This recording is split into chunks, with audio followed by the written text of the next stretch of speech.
नमस्कार दोस्तों, स्वागत है आपका हमारे चैनल में। दोस्तों, जिस घड़ी का इंतज़ार हम लोग काफ़ी लंबे समय से कर रहे थे, आखिर में वो घड़ी हमारे पास आ गई है। हम बात कर रहे हैं माननीय सर्वोच्च न्यायालय के द्वारा 1 सितंबर 2025 को जो टेट की अनिवार्यता का जजमेंट आया था, उसके बाद से काफ़ी ज़्यादा पुनर्विचार याचिकाएँ या रिव्यू पिटिशंस माननीय सर्वोच्च न्यायालय के सामने आए थे और जिस पर काफ़ी समय से ऊहापोह की स्थिति थी कि आखिर में रिव्यू पर सुनवाई कब होने वाली है। तो एक डेट मिली थी 24 को, लेकिन उस पे सुनवाई नहीं हो पाई। अब फाइनली 28 तारीख को सुनवाई होने वाली है। हम पूरा बात करेंगे कि किस बेंच में ये सुनवाई होगी और जो जज हैं वो कौन हैं, क्या ये जज इस केस में पहले इन्वॉल्व थे कि नहीं, तमाम चीज़ों पे बात करेंगे। साथ ही साथ हम जो हमारा मोस्ट इम्पॉर्टेंट केस त्रिपुरा सरकार का था, वो भी 28 तारीख को ही सेम डे सुना जाना है। तो हम बात करेंगे कि क्या 28 तारीख को इस दोनों केसेस में सुनवाई हो पाएगी कि नहीं और उसकी स्थिति क्या रहेगी। तो चलिए वीडियो को शुरू करते हैं। चैनल पर अगर पहली बार आए होंगे तो चैनल को सब्सक्राइब जरूर करके रखिएगा, लेटेस्ट आपको डेवलपमेंट्स मिलती रहेंगी। देखिए, हम पहले अपने मेन केस की बात करेंगे, जो है हमारा रिव्यू पिटिशंस जो फाइल किए गए थे सभी राज्यों के द्वारा, शिक्षक संगठनों के द्वारा, व्यक्तिगत शिक्षकों के द्वारा। तो उसमें क्या हुआ है कि 28 तारीख को अब फ्रेश डेट मिली है और माननीय सर्वोच्च न्यायालय की वेबसाइट पर भी अब शो हो गई कि 28 तारीख को इस मामले पर सुनवाई होने वाली है और लगभग 1:30 बजे के आसपास का 1:40 का समय रखा गया दोपहर में। आप सीरियल नंबर देखेंगे तो 1002 है, उससे घबराने की आवश्यकता नहीं है। या 1:40 के आसपास इस केस को सुना जाएगा। सबसे बड़ी बात है कि उस दिन माननीय दीपांकर दत्ता जी के पास कोई बड़ा कोई नहीं है कि बहुत केसेस हो, कोई जो इम्पोर्टेंट केसेस होते हैं। तो ये तमाम बातें हैं। अब हम बात कर लेते हैं बेंच की। तो देखिए, जो बेंच है वो हमारा वही जज हैं जो 1 सितंबर 2025 का फैसला सुनाए थे। एक तो आप लोग जान ही रहे हैं, जस्टिस जो हमारे दीपांकर दत्ता जी हैं वो हैं, और जो दूसरे जज हैं वो हैं मनमोहन जी। तो इन दोनों लोगों के सामने केस आएगा। देखिए, उसका प्रक्रिया पहले आप लोग जान लीजिए कि देखिए, प्रक्रिया जानना बहुत ज़्यादा आवश्यक है। प्रक्रिया क्या है कि ये केस पहले इन चैम्बर में उनके पास आएगा। 24 तारीख, माफ़ करिएगा, 28 तारीख को अपने चैम्बर में रहेंगे। चैम्बर में वो केस वो देखेंगे कि आखिर में इस केस में क्या कितने रिव्यू आए हैं और किन किन राज्यों के द्वारा रिव्यू आया है, कौन शिक्षक संगठन है, किन के द्वारा रिव्यू दायर किया गया है। रिव्यू में जो अप्लीकेशंस आई होंगी और उनके द्वारा जो मांग की गई होगी, पहले उसको कंसीडर ये लोग करेंगे। फिर उसके बाद विचार करेंगे कि क्या जब मैं ये जजमेंट दे रहा था या जब मेरे द्वारा इन चीज़ों पे बहस चल रही थी, तो क्या जो ये पॉइंट आज हमारे सामने आए हैं ये हमारे लिए नए हैं या फिर हमने इनको पुराना सुना हुआ है। तो जाहिर सी बात है कि जो भी पॉइंट्स हैं वो इनको काफ़ी ज़्यादा नए पॉइंट्स मिलेंगे, क्योंकि उस समय वो तमाम बातें नहीं हो पाई थी जो चाहे वो जब हमारा ये टेट वाला अधिसूचना आई थी 23 अगस्त 2010 को, तो उससे पहले के शिक्षकों को उसमें छूट दी गई थी, समय समय पर छूट दी गई। और फिर बाद में जब ये 2017 का अमेंडमेंट होकर 2015 से लागू कर दिया गया, तो उसके बाद से बाकायदे किसी भी राज्य के द्वारा शिक्षकों को न तो बताया गया, न किसी भी प्रकार का नोटिफिकेशन निकाला गया। तो ये तमाम चीज़ें जो अंधकार में रखी गई, तो इन चीज़ों को भी वो लोग कंसीडर करेंगे। तो जो 28 तारीख है उस दिन दो ही चीज़ होगी।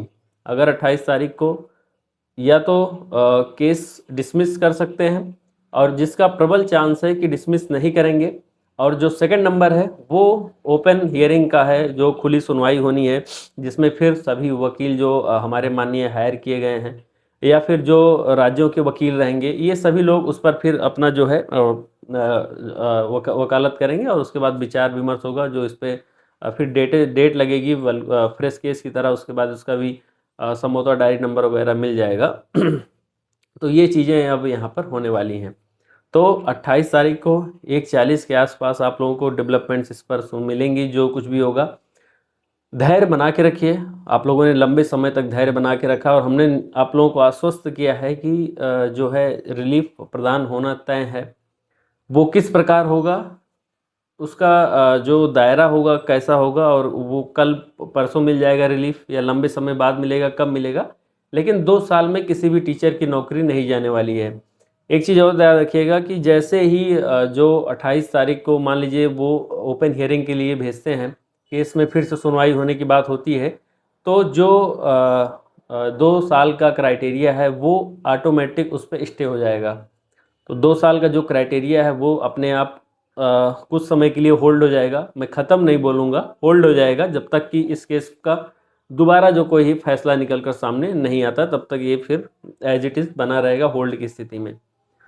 हमारे पूरे रिव्यू की बात यही है। और आज संडे है और कल मंडे है, ट्यूसडे है, भगवान बजरंग बली का दिन है और हम सभी लोग उनको याद करते हुए ज़रूर एक बार याद करेंगे कि इस केस में कुछ अच्छा जो है पॉजिटिव निकल कर चीज़ सामने आए और शिक्षकों के लिए वो एक संजीवनी बूटी के समान ही रहे। ऐसा मेरा पूरा अपेक्षा है कि इस प्रकार का कोई आदेश या जो है डेवलपमेंट्स माननीय सर्वोच्च न्यायालय में होगी। सेकंड नंबर का जो ये सजल देव जी वाला मामला चल रहा है, देखिए सजल देव जी वाले मामले में अब मान के चलिए कि टेट वाला जो इशू है वो रिजॉल्व तो यहीं से करेंगे, क्योंकि उन्होंने पहले भी बता चुका है। तो उस दिन भी जो उनका रेगुलर का बेंच होता है, दीपांकर दत्ता जी और जो सतीश चंद्र शर्मा जी की बेंच होती है, उनके द्वारा ही जो है उस मामले पर सुनवाई होनी है। और वो भी जो है लिस्ट हो चुका है, लगभग सीरियल नंबर 24 के आसपास है। संभवतः इस बार सुनवाई हो जाएगी। शायद लास्ट 21 तारीख को उस पर सुनवाई नहीं हो पाई थी, तो संभवतः आज सुनवाई यहाँ पे हो जाए, 28 तारीख को सुनवाई हो जाए। तो 28 तारीख को ये दोनों केसेस पर सुनवाई होने वाली है। लास्ट में पूरा वीडियो आप लोग सुन के जाइएगा। कुछ लोग जो बोलते हैं कि क्या हुआ 24 तारीख को, सबको मतलब जितने भी, चाहे वो सोशल मीडिया पे कोई अगर अपना पोस्ट डाल रहा हो या फिर कोई वीडियो बना रहा हो, तो उसके कमेंट सेक्शन में आके बोलते हैं कि 24 तारीख को क्या हुआ, आप लोग तो कह रहे थे ये हो जाएगा वो हो जाएगा।